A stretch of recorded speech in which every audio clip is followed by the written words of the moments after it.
trial continues this morning for the Eric Boyd, who is the fifth suspect in the murders of Channon, Christian, and Christian-Newsom. Now, closing arguments beginning just after 10:30.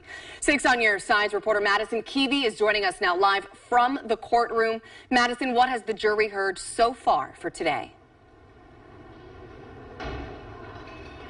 Well, so far, the jury has heard from the state and then the defense. Then right now, once again, from the state, of course, they have the burden of proof to prove that Eric Boyd is guilty of all 36 charges he's facing.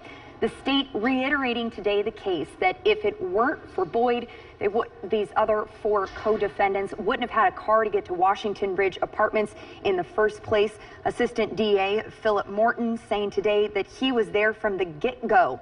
Now, the state's case, of course, then reiterated, of course, the defense coming in and saying that they don't believe it.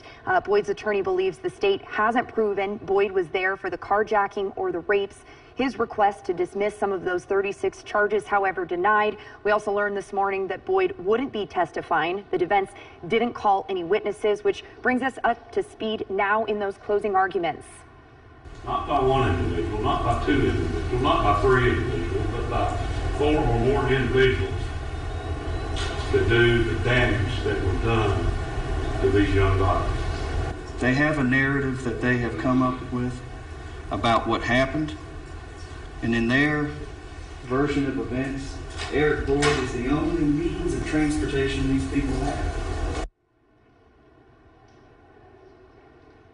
Now, the state just ending their closing arguments, which means now the judge will read jury instructions to the jury and they'll be sent to deliberate. They should be in deliberations here in the next few minutes. Starting this afternoon at 4, I'll have live coverage on those updates. Gabriella.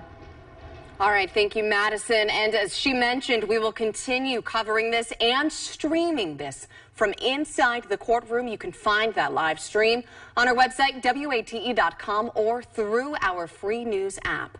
You can also follow Madison Keevy on Twitter as she hands out live updates from the courtroom.